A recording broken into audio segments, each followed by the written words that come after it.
जय Hind everyone, my name is Gagandeep and I welcome you all on our YouTube channel name proud NCC. अगर आप इस बार NCC B और C certificate का exam देने वाले हैं तो आज हम वे क्वेश्चन डिस्कस करेंगे जो आपके एग्ज़ाम में बार बार पूछे जाते हैं और इनको डिटेल में डिस्कस करेंगे ताकि इनसे रिलेटेड भी कोई क्वेश्चन अगर आपके एग्ज़ाम में पूछा जाए तो उसे भी आप करेक्ट कर सकें और आप एग्ज़ाम में ए ग्रेड लेके आ सकें। सबसे पहला क्वेश्चन है यहाँ पर कि which of the following is use to clean the barrel. Barrel को साफ करने के लिए इनमें से किसका इस्तेमाल किया जाता है। तो बैरल को साफ करने के लिए इनमें से एक इंस्ट्रूमेंट होता है जिसे हम पुल थ्रू बोलते हैं, उसका इस्तेमाल किया जाता है। इंपॉर्टेंट क्वेश्चन है ऑप्शन सी, आपको याद रखना है। Question number 2, the effective range of .22 rifle. .22 rifle की जो कारगर रेंज है वो कितनी होती है। तो .22 राइफल जो होती है उसकी कारगर रेंज होती है 25 यार्ड यानी कि 25 गज। .22 राइफल की अगर हम बात करें और इसका कैलिबर आपसे पूछा जाए तो इसका कैलिबर होता है .22 इंच। ये बात आपको याद रखनी है। इसकी मैगजीन कैपेसिटी कितनी होती है, अगर हम नॉर्मल यानी कि डीलक्स राइफल की बात करते हैं तो 5 राउंड इसकी मैगजीन कैपेसिटी होती है। और इसका नॉर्मल रेट ऑफ फायर अगर आपसे पूछा जाए, नॉर्मल रेट ऑफ फायर, तो नॉर्मल रेट ऑफ फायर इसका होता है 5 राउंड पर मिनट, 1 मिनट में 5 राउंड। और अगर इसका आपसे पूछा जाता है कि इसका रैपिड रेट ऑफ फायर कितना होता है, रैपिड रेट ऑफ फायर, तो वो होता है 10 से 15 राउंड पर मिनट। तो ये बातें भी आपको ध्यान रखनी है .22 राइफल से रिलेटेड। और एनसीसी में जो सामान्य तौर पर राइफल यूज की जाती है वो .22 राइफल ही यूज की जाती है। Question number 3, which of the following affect the firing. निम्नलिखित में से फायरिंग पर असर डालने वाली कौन कौन सी बातें हैं। तो फायरिंग पर असर जो पड़ता है वो गुरुत्वाकर्षण की वजह से, लाइट की वजह से, वेदर की वजह से। तो तीनों ऑप्शन करेक्ट है, यानी कि option D is the correct answer, all of the above. Next question, question number 4, the magazine capacity of 5.56 mm INSAS rifle. 5.56 mm INSAS की मैगजीन क्षमता कितनी होती है। सबसे पहले तो आपको इंसास की फुल फॉर्म पता होनी चाहिए। इंसास की जो फुल फॉर्म होती है वो होती है Indian new small arm system, या कई बार इंडियन स्मॉल आर्म सिस्टम इसकी फुल फॉर्म होती है। इसका कैलिबर अगर आपसे पूछा जाता है तो वो होता है 5.56 mm, ये इसका कैलिबर होता है। और इसकी मैगजीन कैपेसिटी पूछी गई है, यानी कि इसकी मैगजीन में कितने राउंड होते हैं, तो इसकी मैगजीन के अंदर 20 राउंड होते हैं। Option D will be the correct answer. Question number 5, which target is used for snap shooting. Snap shooting के लिए कौन से टारगेट का इस्तेमाल किया जाता है। तो फिगर 1.1 जो टारगेट होता है उसका इस्तेमाल किया जाता है स्नैप शूटिंग के लिए। Option D will be the correct answer. Question number 6, what is done to the rifle to make the bullet hit the target correctly. गोली को सही निशाने पर मारने के लिए राइफल की क्या की जाती है। तो ये जो प्रोसेस होती है इसे जीरोइंग बोला जाता है। ऑप्शन बी हमारा यहाँ पे सही जवाब है, जीरोइंग इज द प्रोसेस, मिलाने की प्रक्रिया को। Question number 7, which of the following is not A firing position. निम्नलिखित में से फायरिंग पोजीशन नहीं है। तो बैठकर फायर करना, लेटकर फायर करना, घुटनों के बल फायर करना, ये सारी ठीक है, लेकिन दोनों आंखें खोल के फायर करना, ऐसी कोई भी फायरिंग पोजीशन नहीं होती। तो इसलिए नहीं पूछा गया था। तो ऑप्शन सी हमारा यहाँ पे करेक्ट आंसर है। आपको कमेंट बॉक्स में ये बताना है कि जो फायरिंग पोजीशन होती हैं वो कितने प्रकार की होती हैं और कौन कौन सी होती हैं। जो इनका सही जवाब देगा उसके कमेंट को हार्ट दिया जाएगा। Question number 8, what is the full form of NRAI। NRAI का फुल फॉर्म क्या होता है। तो फुल फॉर्म आपके एग्जाम में पूछी जाती हैं, ध्यान रखना है। NRAI का फुल फॉर्म होता है National Rifle Association of India, National Rifle Association of India. Question number 9, what is the full form of SLR। SLR की फुल फॉर्म होती है self loading rifle, self loading rifle. Option C correct answer हो जाएगा, self loading rifle. Options को बड़े ही ध्यान से पढ़ना है, जल्दीबाजी में कभी भी टिक नहीं करना है। Question number 10, in how many parts is the 7.62 mm LMG opened. LMG की फुल फॉर्म होती है लाइट मशीन गन। इसका कैलिबर अगर आपसे पूछा जाए तो वो होता है 7.62 mm। और इसको कितने बड़े भागों में खोला जाता है, तो इसको 5 बड़े भागों में खोला जाता है। ऑप्शन ए करेक्ट आंसर हो जाएगा यहाँ पे। How many grooves are there in the barrel of .22 deluxe rifle. .22 deluxe rifle की बैरल में कितने ग्रूव्स होते हैं, तो इसकी बैरल में 6 ग्रूव्स होते हैं। ऑप्शन ए सही जवाब। Question number 12, what is the centre point of the area formed by rounds fired at the same target and aim by firing group called. एक फायरिंग ग्रुप के एक ही लक्ष्य और निशाने पर चलाए गए राउंड्स के द्वारा बने क्षेत्र का केंद्र बिंदु क्या कहलाता है। सिंपल लैंग्वेज में अगर मैं समझाऊं आपको, मान लो आपको 5 राउंड दिए गए फायरिंग के लिए और आपके 5 राउंड इस तरीके से 5 राउंड लग जाते हैं, तो इनका जो मीन पॉइंट ऑफ इम्पैक्ट होगा, मान लो यहाँ पे कहीं इसका सेंटर आ रहा है, मीन आ रहा है, पॉइंट ऑफ इम्पैक्ट, इसका जो असर है वो किस पॉइंट पर पड़ना चाहिए, तो उसे हम MPI बोलते हैं। MPI की फुल फॉर्म आपसे कई बार एग्जाम में पूछी गई है, ये होती है mean point of impact. So option C correct answer है। मेन पॉइंट ऑफ इम्पैक्ट की डेफिनेशन लिख रखी है क्वेश्चन के अंदर। Question number 13, what is the effective range of 5.56 mm INSAS rifle. इसकी 5.56 mm इंसास राइफल जो होती है उसकी इफेक्टिव रेंज कितनी होती है, तो इसकी इफेक्टिव रेंज है 400 metre. Question number 14, what is the muzzle velocity of .22 rifle. .22 rifle की मजल वेलोसिटी कितनी होती है, तो .22 राइफल की मजल वेलोसिटी होती है 2700 फीट प्रति second, option B. Which of the following things are required for cleaning a rifle. निम्नलिखित में से राइफल की सफाई के लिए किन चीज़ों की आवश्यकता होती है, तो निम्नलिखित में से राइफल की सफाई के लिए पुल थ्रू, तेल की बोतल, चिंदी और ब्रश। चिंदी जो होता है वो एक कपड़े का टुकड़ा ही होता है जो कि सफाई के लिए हम यूज़ करते हैं, ठीक है। तो ये जो है ये सारे जो चीज़ें हैं ये सभी के सभी राइफल की सफाई के लिए यूज होती हैं, तो ऑप्शन डी करेक्ट आंसर है यहाँ पे। Question number 16, where is the headquarter of Uttar Pradesh NCC directorate. Uttar Pradesh NCC निदेशालय का मुख्यालय जो है वो कहाँ पर स्थित है, तो उत्तर प्रदेश का जो मुख्यालय है एनसीसी डायरेक्टरेट का वो है लखनऊ में। साथ के साथ आपको बताना है कमेंट बॉक्स में कि आप कौन सी डायरेक्टरेट से हैं, आप कौन सी डायरेक्टरेट हैं एनसीसी की। एनसीसी के अंदर कुल 17 डायरेक्टरेट होती हैं और एनसीसी का जो हेडक्वार्टर है वो न्यू दिल्ली के अंदर है। ये भी इंपॉर्टेंट क्वेश्चन है, याद रखना है। इसके अलावा अगर आपसे आर्मी, नेवी, एयरफोर्स का हेडक्वार्टर भी पूछा जाता है तो सभी के लिए एक ही आंसर होगा जो कि है new Delhi. Question number 17, at present how many NCC directorate are there in India. वर्तमान में पूरे भारत में एनसीसी के कितने निदेशालय हैं, तो क्वेश्चन नंबर भी 17 है और आंसर भी 17 है, option D. What A coincidence. Question number 18, what is the rank of the DG NCC. NCC महानिदेशक की रैंक क्या होती है, तो एनसीसी महानिदेशक जो है उनकी रैंक होती है लेफ्टिनेंट जनरल रैंक के अधिकारी होती हैं। आपको कमेंट बॉक्स में ये बताना है कि इस समय पर हमारे डीजी एनसीसी कौन है जिस समय पर आप इस वीडियो को देख रहे हैं। तो डीजी एनसीसी लेफ्टिनेंट जनरल या इसके समकक्ष रैंक के अधिकारी होते हैं। डीजी एनसीसी की फुल फॉर्म होती है director general of NCC. Question number 19, in which state is Kaziranga national park located. Kaziranga जो राष्ट्रीय उद्यान है वो भारत के किस राज्य में है, ये भारत के असम राज्य में है। फेमस है किस चीज़ के लिए, वन हॉर्न राइनो, एक सींग वाले गेंडे के लिए ये फेमस होते हैं। क्या, काजीरंगा नेशनल पार्क जो कि असम के अंदर सिचुएटेड है। Question number 20, when is the teacher day celebrated. शिक्षक दिवस कब मनाया जाता है। शिक्षक दिवस जो मनाया जाता है वो 5 सितंबर को मनाया जाता है और सर्वपल्ली राधाकृष्णन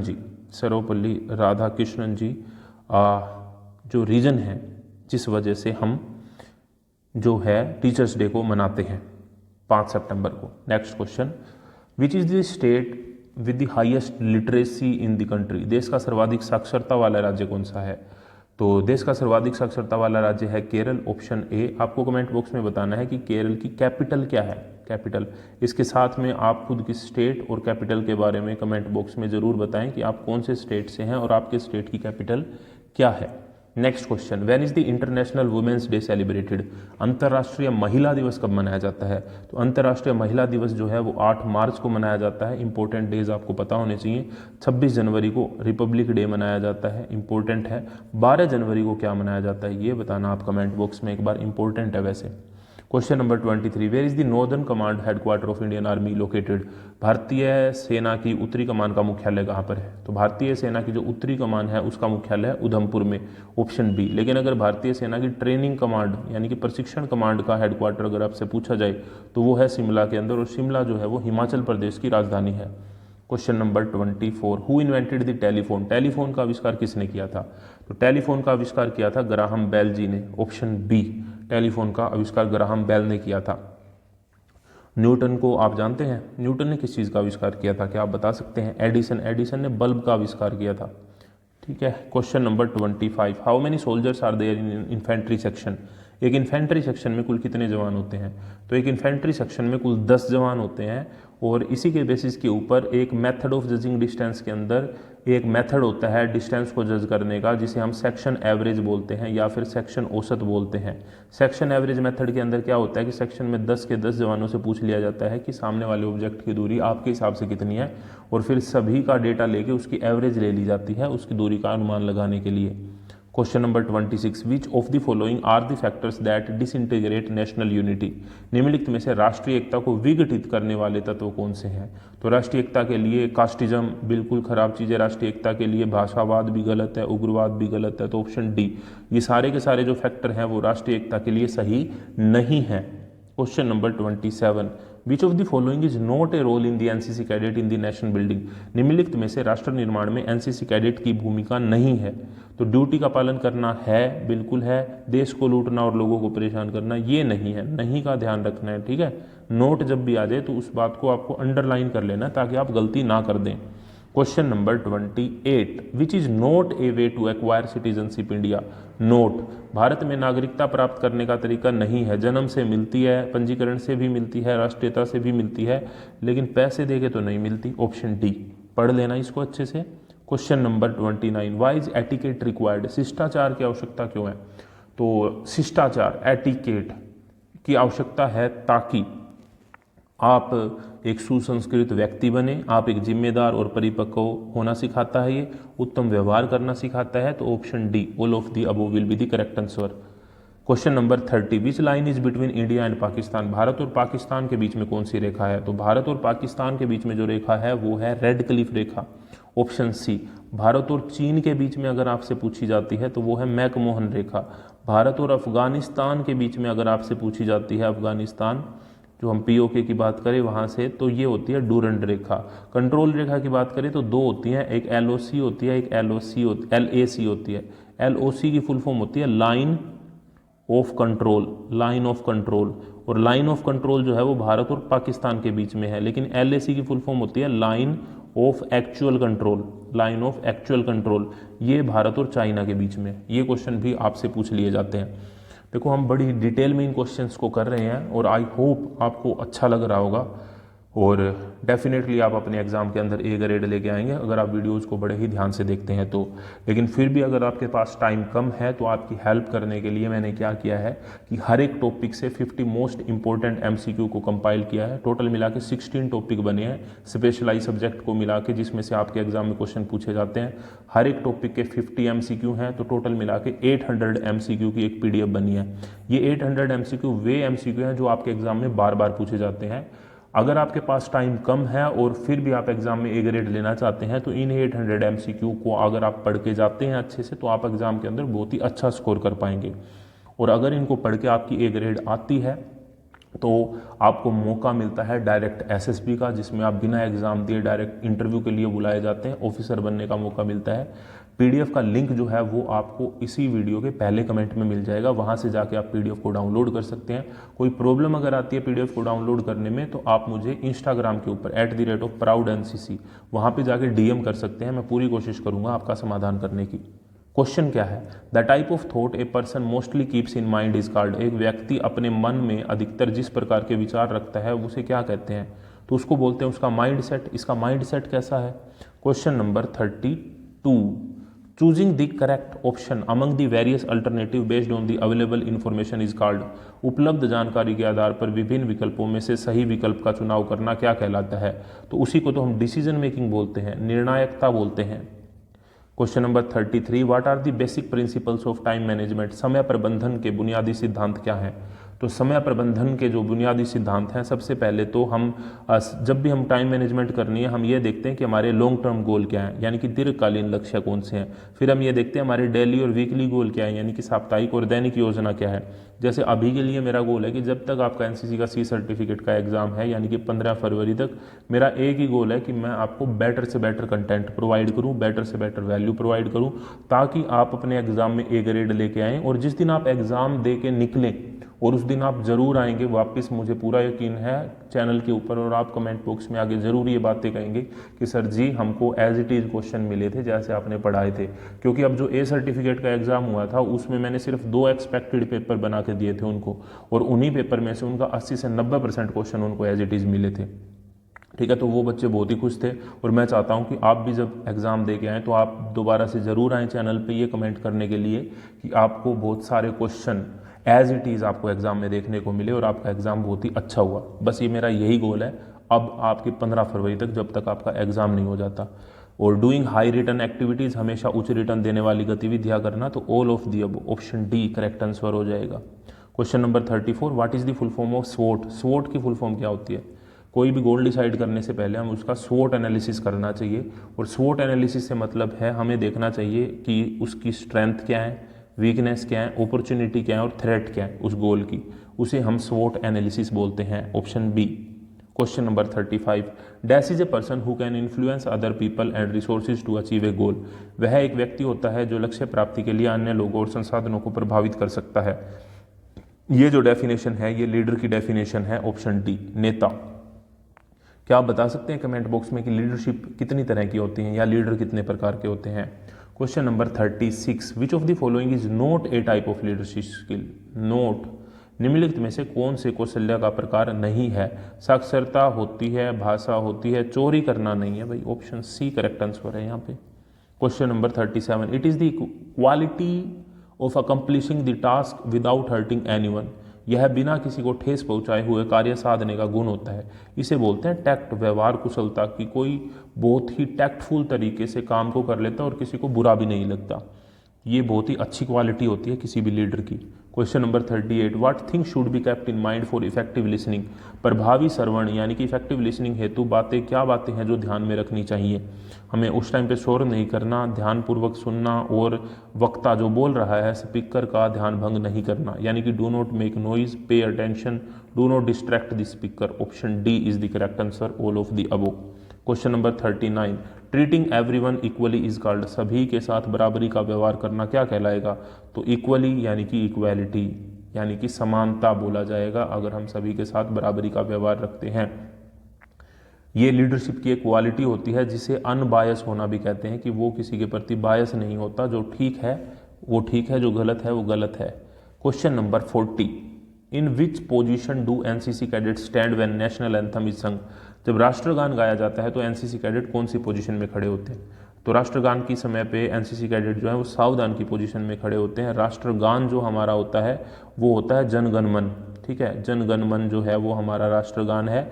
और ये जो लिखा गया है ये रविंद्रनाथ टैगोर जी ने लिखा है, रविंद्रनाथ टैगोर जी ने। आपको ये बताना है कि हमारा राष्ट्रीय गीत क्या है। राष्ट्रीय गीत यानी कि नेशनल सॉन्ग कौन सा है और वो किन्होंने लिखा है। नेशनल सॉन्ग हमारा क्या है और वो किन्होंने लिखा है, ये आपको कमेंट बॉक्स में बताना है। Question number 41, which of the following is not A type of attitude. निम्नलिखित में से मनोवृत्ति का प्रकार नहीं है, कौन सा नहीं है इनमें से। तो विद्रोही रेबेलियस, पॉजिटिव, न्यूट्रल होता है। स्लीप एटीट्यूड ये नहीं होता, यानी कि ऑप्शन ए करेक्ट आंसर है। Question number 42, which are the factor that waste time. समय को नष्ट करने वाले कारक कौन कौन से हैं। अनावश्यक कागज पत्र, योजना एवं नियंत्रण में कमी, अनिर्णय एवं विलंबित निर्णय, यानी कि unnecessary paper work, lack of planning, indecision and delay. Option D will be the correct answer. Question number 43, having faith in one's ability and capacity called. अपनी योग्यता और क्षमता पर विश्वास रखना क्या कहलाता है। उसे बोलते हैं हम सेल्फ कॉन्फिडेंस। हमें भरोसा है अपने आप पे, उसे सेल्फ कॉन्फिडेंस बोला जाता है। Option C. Question number 44, a person who devoted to the state and his political and social right is called. एक जो राज्य के प्रति भक्ति रखता है और उसे राजनीतिक एवं सामाजिक अधिकार प्राप्त हो, उसे क्या बोलते हैं। उसे बोलते हैं सिटीजन, नागरिक। Option D. प्रेसिडेंट की बात करें तो हमारी जितनी भी आर्म्ड फोर्सेज हैं, यानी कि आर्मी, नेवी और एयरफोर्स, उनके सुप्रीम कमांडर होते हैं। सुप्रीम कमांडर कौन होते हैं, प्रेसिडेंट होते हैं। और प्रेसिडेंट को फर्स्ट सिटीजन भी बोला जाता है, फर्स्ट सिटीजन ऑफ इंडिया भी बोला जाता है प्राइम मिनिस्टर, प्रेसिडेंट को। प्राइम मिनिस्टर जी की अगर हम बात करें तो प्राइम मिनिस्टर यानी कि प्रधानमंत्री जो होते हैं, जो हमारी नेशनल डिजास्टर से संबंधित जो भी ऑर्गेनाइजेशंस होती हैं उनके जो हेड होते हैं वो प्राइम मिनिस्टर होते हैं। Question number 45, a person with dash is a superior to other in many quality. एक अच्छे डैश वाला व्यक्ति अन्य कई लोगों से गुणों में उत्कृष्ट होता है। तो एक अच्छे कैरेक्टर वाला व्यक्ति, चरित्र वाला व्यक्ति। Option C. It is the purity of moral principle, firmness and honesty. यह उत्तम चरित्र, नैतिक सिद्धांत की सुदृढ़ता और पूर्ण निष्ठा एवं ईमानदारी की सचिता है। Question number 46, correct answer is integrity. Option D. How many types of motivation are there. इसका आंसर बताने से पहले मैं आपको बता दूं, क्वेश्चन है हमारा प्रेरणा कितने प्रकार की होती है, कि ये जो पीडीएफ है इसको आप फ्री ऑफ कॉस्ट भी डाउनलोड कर सकते हैं। ये जो सिर्फ वीडियो की बात कर रहा हूँ मैं, इस वीडियो की PDF free of cost download कर सकते हैं आप टेलीग्राम चैनल पे जाके। टेलीग्राम का जो लिंक है वो आपको इसी वीडियो के पहले कमेंट में मिल जाएगा।